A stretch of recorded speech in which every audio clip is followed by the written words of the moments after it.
Hati-hati nih.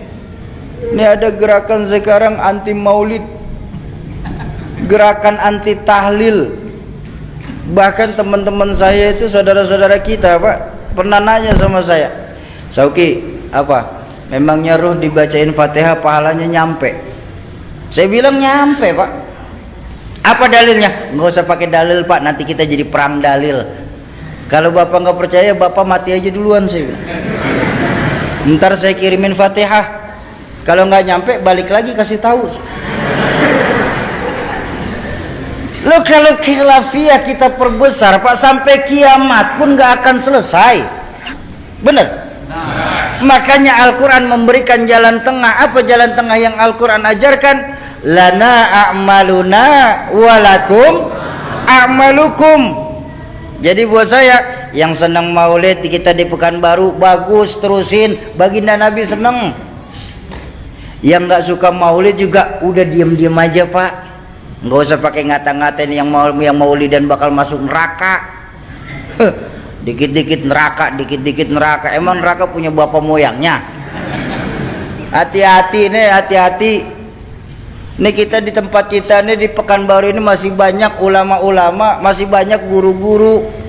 Dan mohon maaf Bapak Ibu, cari ulama dan tuan guru kita nih yang sanad keguruannya mutawatir, sambung menyambung sampai kepada baginda Rasulullah Sallallahu Alaihi Wasallam. Ini penting sanad keguruan nih.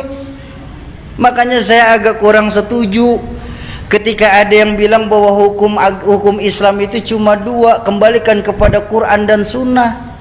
Buat saya orang bodoh ini, Bapak Ibu saya sekalian, buat saya orang bodoh ini, kalau kita mengambil hukum dari Quran dan Sunnah, terlalu pandailah kita, Pak. Kenapa? Bahasa Quran itu terlalu luas untuk diterjemahkan, Pak, kalau lewat terjemahan saja. Bahasa Quran dan hadis itu sangat luas kalau kita cuma memahami Quran lewat terjemahan. Satu contoh, mohon maaf, dalam Al-Quran yang diperintahkan itu cuma sholat. Betul apa enggak? Apa dijelaskan dalam Al-Quran sholat zuhur, asar, maghrib, isya, subuh? Di mana kita temuin? Hadis. Dalam hadis pun cuma dijelaskan 5, tapi bagaimana mengerjakannya dijelaskan apa enggak? Contoh hadis yang paling gampang.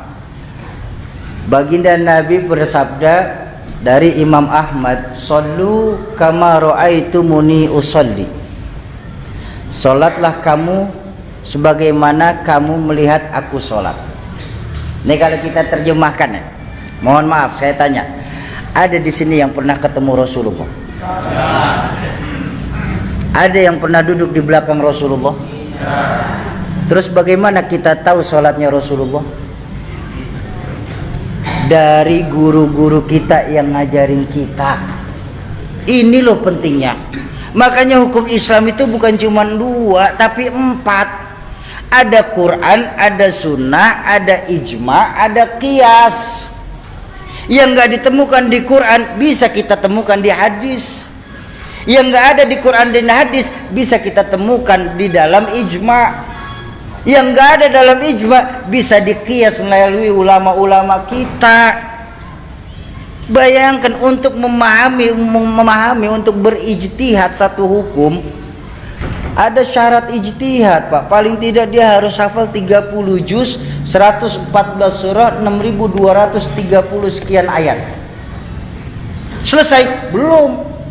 Dia harus tahu asbabun nuzul dari ayat tersebut. Selesai? Belum.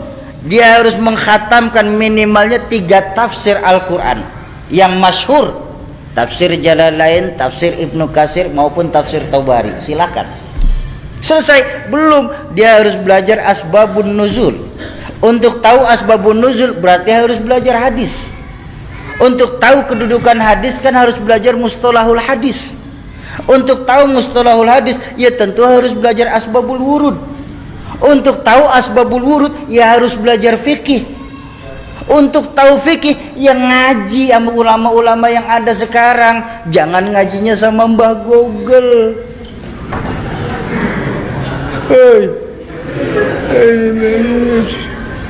Hati-hati. Enggak semua bid'ah itu jelek. Enggak semua yang tidak dilakukan Rasulullah itu jelek. La kullu bid'atin dhalalah. Ada enggak semua bid'ah itu jelek, ada bid'ah hasanah. Contoh. Quran yang lagi kita baca sekarang ini, Pak. Itu bid'ah, Pak. Benar enggak? Di zaman Rasulullah tidak pernah membuat mushaf. Semua langsung penghafalan kepada sahabat.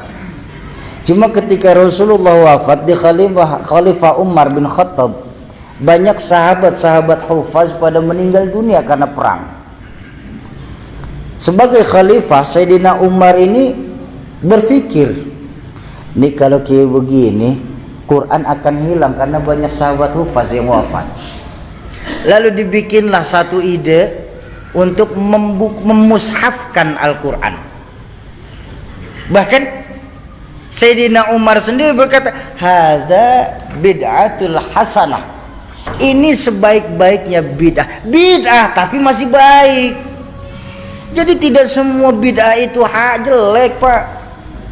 Kalau memang mengartikan semua bid'ah itu jelek, mohon maaf Bapak Ibu, mohon maaf.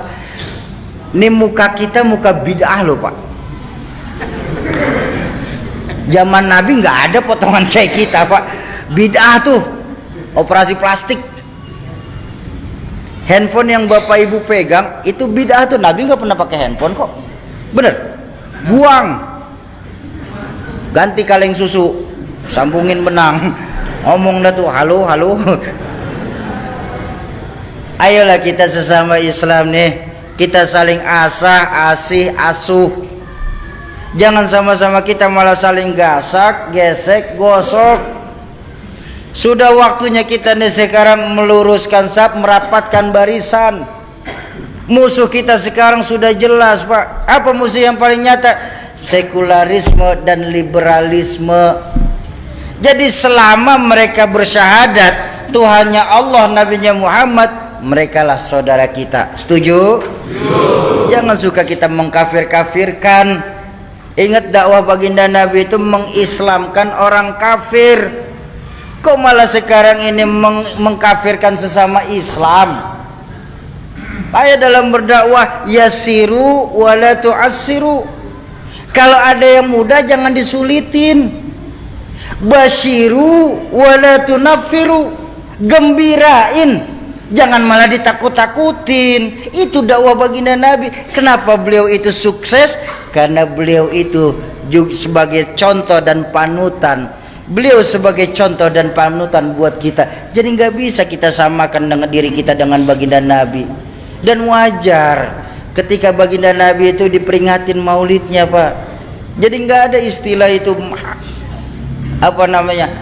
melakukan maulid itu bid'ah. Apa bid'ahnya? Oh, kita tambah kenal sama baginda Nabi. Ayo, bagaimana kita bisa tahu sejarah baginda Nabi kalau bukan lewat pembacaan sejarah baginda Nabi? Benar? Tuh Nabi Muhammad seorang manusia biasa, Soki. Ulama nggak ada yang maksum, Soki. Yang maksum cuma Rasulullah. Iya, saya setuju. Tapi kan ada sebuah makalah yang mengajarkan kita, laula murabbi ma araftu rabbi. Kalau saja tidak karena guru-guru kita ini, maka niscaya ditampan tidak akan kenal siapa Tuhan kita. Pertanyaan saya simpel, Bang. Di mana keimanan kita sebagai muslim yang ketika nanti di yaumil mahsyar semua kita ini akan dimintakan pertanggungjawabannya? Sudah termaktub dalam surah Yasin, al-yauma nakhtimu ala afwahihim wa tukallimuna aydihim wa tashhadu arjuluhum bima kanu. Mulut dikunci, tangan berbicara, kaki bersaksi atas apa-apa yang kita lakukan di permukaan bumi Allah ini. Di mana, Bang, nilai keimanan kita sebagai muslim, Bang?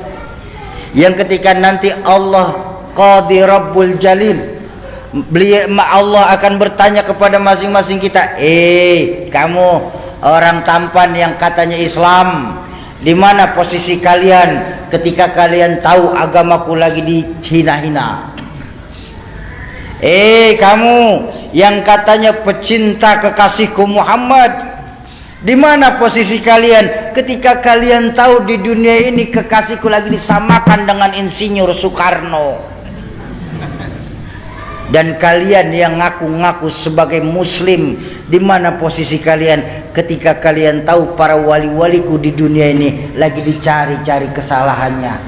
Di mana nilai keimanan kita sebagai muslim sesungguhnya? Ayo di peringatan tablik akbar malam hari ini, kembalikan lagi nilai keyakinan kita kepada Allah Subhanahu wa ta'ala. Tanamkan kepada diri kita, kalau kita sendiri, yang kedua Allah. Kalau kita berdua, yang ketiga Allah. Jangan pernah pisahkan Allah dalam hidup kita. Setuju?